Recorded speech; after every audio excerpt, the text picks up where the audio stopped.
You have recently been diagnosed with breast cancer and you have been recommended to have a mastectomy as part of your treatment. Should you go flat and have no reconstruction surgery, or should you have a breast reconstruction and have the surgeon create a new breast for you? What are the pros and cons long term? Are there disadvantages to having a reconstruction? What should you do?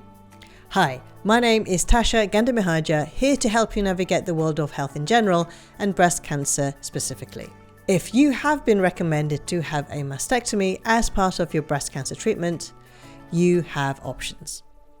You can either go flat and have no reconstruction at all, or you can have a reconstruction where we can create you a new breast.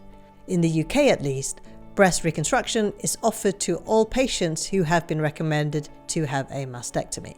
There are certain considerations that come into play that may determine which route you take. Number 1, patient choice. Many decide to go flat and have no reconstruction at all, and that's absolutely fine. And there are many reasons why you may decide to do this. You may not want to have any more surgeries than necessary. Of course, reconstruction entails more invasive surgery, and with that comes more risks and potential complications. There will be more hospital time, longer recovery, and longer recuperation. If you are working, then you'll need more time off work, and you may be a carer for a parent, or you have young children and you need to be back as soon as possible, and so further surgery would not be ideal. Another reason why you may choose to go flat is that you may not want to be thinking about reconstruction options at this moment in time, and you would rather get ahead with the cancer treatment. The option of having a reconstruction later is always there to be revisited if you so wish. We can also offer a prosthesis to wear in the bra for symmetry should you choose to go flat. On the other hand, you may be of the opinion that not having a breast is something you will find too challenging to do, and therefore going flat is not an option.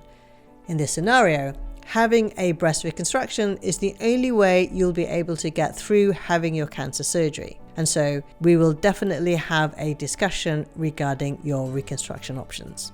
Number 2, further treatment.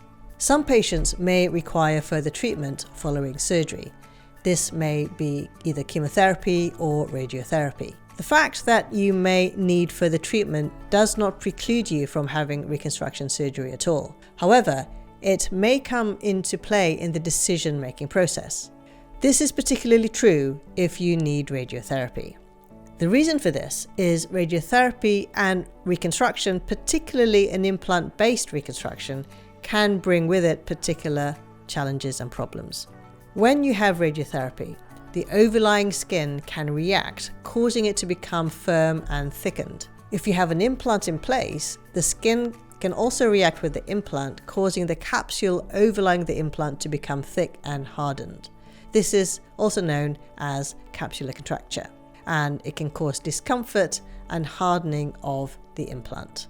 Another reason why implant-based reconstruction can be challenging with radiotherapy treatment is that the potential of wound healing issues resulting in implant loss. Radiotherapy affects the small blood vessels of the skin, which in turn can make healing problematic. If the wound of a mastectomy breaks down, you can potentially lose the implant. So the need for radiotherapy treatment following a mastectomy is not an absolute contraindication for an implant-based reconstruction. However, it does pose certain challenges. Number 3, comorbidities and lifestyle. If you have existing comorbidities that make you a high-risk candidate for a general anesthetic, including having a high BMI or body mass index, then reconstruction surgery may be declined. This is particularly true in the context of autologous-based reconstruction, where we use your own body tissue to create a new breast. Surgery time, the length of surgery for these procedures, can vary from anything between 4 to 7 hours. And this is a long time for anyone who is high risk to be under a general anesthetic. The longer the general anesthetic time, the higher the risks for potential complications. And these can occur either around the time of surgery or in the recovery post-operative period.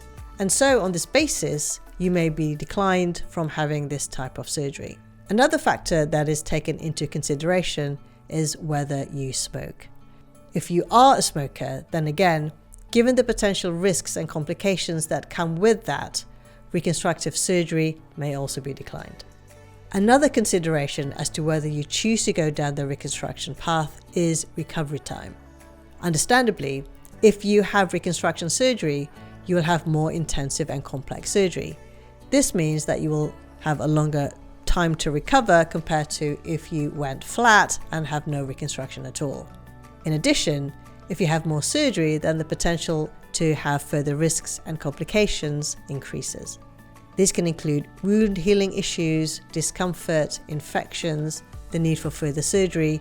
All of these should be taken into consideration when you decide to have more intensive and complex surgery. Whether you go flat following a mastectomy or have a reconstruction is a very personal decision. It is a decision that should be taken in a considered manner and should involve a thorough discussion between yourself and your surgeon. I hope this has been helpful, and I'll see you in the next one.